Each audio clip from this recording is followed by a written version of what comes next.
Selamat pagi Bu, perkenalkan nama saya Owen Ferry Panjitan dari kelas 4 PMI 1. Saya akan menjelaskan tentang macam-macam metode SDLC dalam pengembangan software. SDLC yaitu proses pembuatan dan pengembangan sistem serta model metodologi yang dapat digunakan dalam pengembangan sistem-sistem dalam rekayasa sistem dan rekayasa perangkat lunak.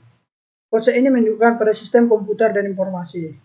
Dalam SDLC tidak hanya ada satu metode. SDLC memiliki banyak metode, diantaranya satu, waterfall. Waterfall adalah metode kerja yang dijalankan secara beruntun. Dipandang sebagai terus mengalir ke bawah melewati fase demi fase. Waterfall model disebut dengan juga model klasik, memiliki beberapa tahap utama, yaitu analisis dan rekayasa sistem, perancangan, penyusunan program, pengujian, dan pemeliharaan. Kelebihan waterfall model yaitu satu, tahap proses pengembangan tidak pasti, mudah diaplikasi, dan proses teratur. Dua, cocok digunakan untuk produk software atau program yang sudah dijalan yang jelas kebutuhannya diawali sehingga minimal kesalahannya. Dua, prototipe. Metode prototyping menggunakan clean melakukan evaluasi sistem yang dirancang oleh dengan developer dan mencoba sebelum diimplementasikan. Metode prototipe ini merupakan suatu paradigma baru dalam metode pengembangan perangkat lunak, di mana metode ini hanya sekedar evaluasi dalam pengembangan perangkat lunak dengan nama SDLC atau Waterfall Development Model. Kelebihan model prototipe yaitu pelanggan berpartisipasi aktivitas dalam pengembangan sistem, sehingga hasil produk pengembangan akan semakin mudah disesuaikan dengan keinginan dan kebutuhan pelanggan. Kedua, penentuan kebutuhan lebih mudah diwujudkan. Ketiga, mempersiapkan waktu pengembangan produk dengan perangkat lunak, adanya komunikasi yang baik di antara pengembangan atau pelanggan. Kekurangan model prototipe yaitu proses analisa dan perancangan terlalu singkat. Kedua, biasanya kurang fleksibel dalam menghadapi perubahan. Ketiga, walaupun pemakaian perbaikan dari setiap versi prototipe, tetapi pemakaian mungkin tidak menyadari bahwa versi tersebut dibuat tanpa memperhatikan kualitas dan pemeliharaan jangka panjang. Yang ketiga, Rapid Application Development atau RAD, yaitu sebuah model proses pengembangan perangkat lunak sekuensi linear yang menekankan siklus perkembangan yang sangat pendek, sekitar 60-90 hari. Model RAD ini merupakan sebuah adaptasi kecepatan tinggi daripada sekuensial linear, di mana perkembangan cepat dicapai dengan menggunakan pendekatan konstruksi berbasis komponen. Kelebihan model RAD ini, satu, lebih efektif dari pengembangan model waterfall. Kedua, cocok untuk proyek yang memerlukan waktu yang singkat. Dan ketiga, model RAD mengikuti tahap pengembangan sistem seperti pada umumnya, tepatnya mempunyai kemampuan untuk menggunakan kembali komponen yang ada sehingga pengembangan tidak perlu membuat dari awal, sehingga pengembangan menjadi lebih singkat dan efisien. Kekurangannya itu, model RAD menurut pengembangan dan pelangganan memiliki komitmen di dalam aktivitas yang diperlukan untuk melengkapi sebuah sistem di dalam kerangka waktu yang sangat diperpendek. Kedua, tidak semua aplikasi sesuai untuk RAD. Bila sistem tidak dimodelkan dengan teratur, pengembangan komponen penting pada RAD akan menjadi sangat bermasalah. Yang keempat, model spiral. Model spiral software yaitu merangkai sifat iteratif dari prototipe dengan cara kontrol atau aspek sistematis dari model sekuensial linear. Model pengembangan perangkat lunak dengan metode spiral memiliki dua model, yaitu prototyping dan waterfall. Model ini dikenal sebagai sebuah spiral bomb. Kelebihannya menggunakan model spiral itu seperti perubahan-perubahan yang terjadi diselesaikan secara sistematis. Estimatis biaya menjadi mudah karena pembuatan prototipe telah selesai dalam fragmen yang kecil. Manajemen dan analisis risiko lebih banyak, pengembangan yang cepat dan mudah secara sistematis. Kekurangan yang dapat kita ambil dalam menggunakan model spiral ini yaitu tidak cocok ketika digunakan dalam proyek-proyek kecilan. Tidak terlalu berguna dalam proyek-proyek kecilan, sulit dalam mengikuti strategi proyek kecilan, dan kurang efisien dalam penerapan model spiral karena waktu yang digunakan. 5. Model Agile. Model pengembangan jangka pendek ini memerlukan adaptasi cepat dengan pengembangan terhadap perubahan dalam bentuk apapun. Dalam Agile terdapat beberapa poin yang penting dan antara lain sebagai: 1. Kita harus interaksi antara personal lebih penting daripada proses dan alat. 2. Software yang berlangsung lebih penting daripada dokumentasi lengkap. 3. Harus adanya kolaborasi dengan klien lebih penting pada negosiasi kontrak. Keempat, sikap tanggapan lebih penting daripada mengikuti rencana atau kelebihan model Agile. Model Fontaine atau air mancur. Model Fontaine ini merupakan perbaikan logis dari model waterfall. Langkah-langkah dan urutan prosedurnya pun masih sama, namun pada model ini kita dapat mendahulukan sebagai step ataupun melewati step tersebut.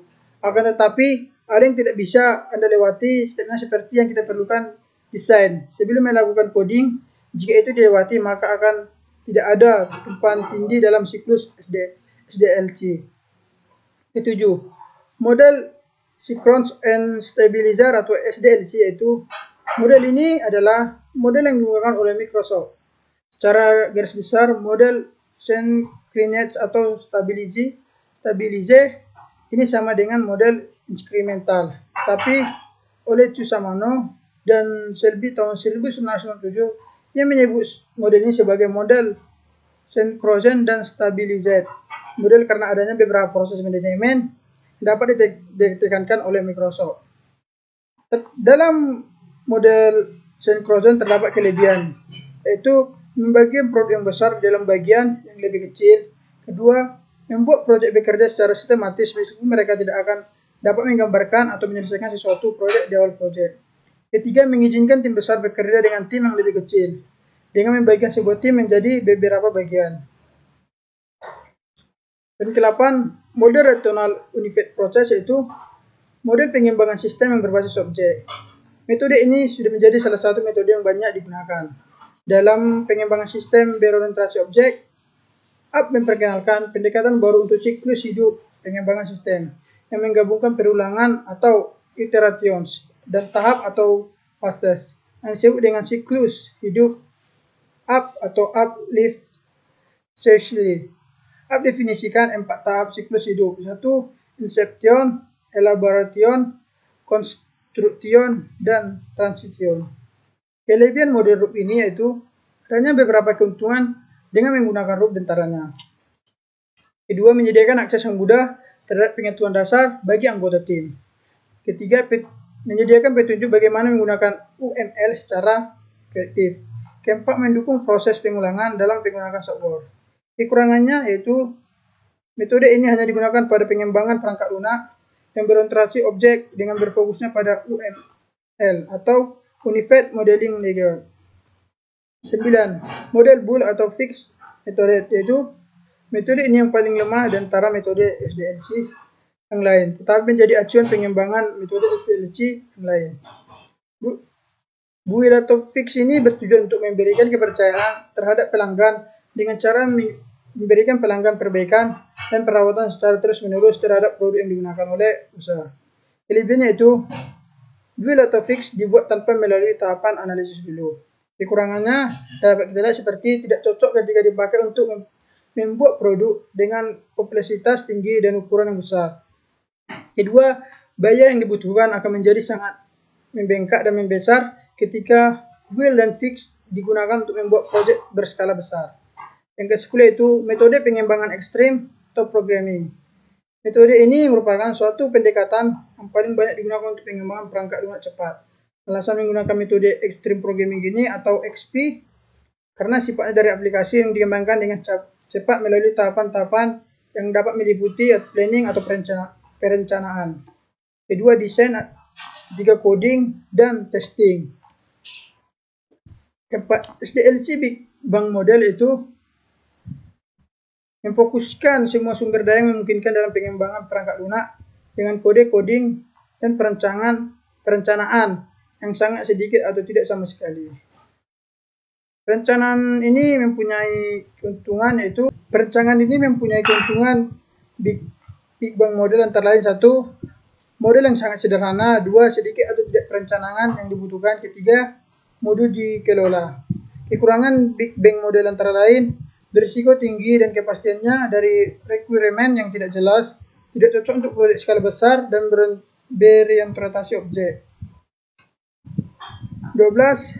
The if model, model LDLC di mana pelaksanaan proses yang terjadi secara berurutan dalam bentuk V, dikenal sebagai model verifikasi dan validasi. The V model ini merupakan perluasan dari waterfall model dan didasari pada asosiasi dari fase pengajuan untuk setiap tahap pengembangan yang sesuai. Kelebihan dari V model SDLC itu, ini adalah model yang sangat disiplin dan tahapan selesai satu persatu, bekerja dengan baik untuk proyek-proyek yang lebih kecil, di mana persyaratannya dipahami dengan baik. Kekurangannya yaitu dari F model SDLC, berisiko tinggi dan ketidakpastian, tidak cocok untuk proyek-proyek kompleks, dan berorientasi objek, dan yang seterusnya setelah aplikasi dalam tahapan pujian, sulit untuk kembali dan pengembangan fungsional. Terima kasih Bu atas presentasi yang saya jelaskan. Kiranya kekurangan dan kelebihan saya harus dimaklumi karena setiap manusia mempunyai kekurangan dan kelebihan. Selamat siang Bu, terima kasih.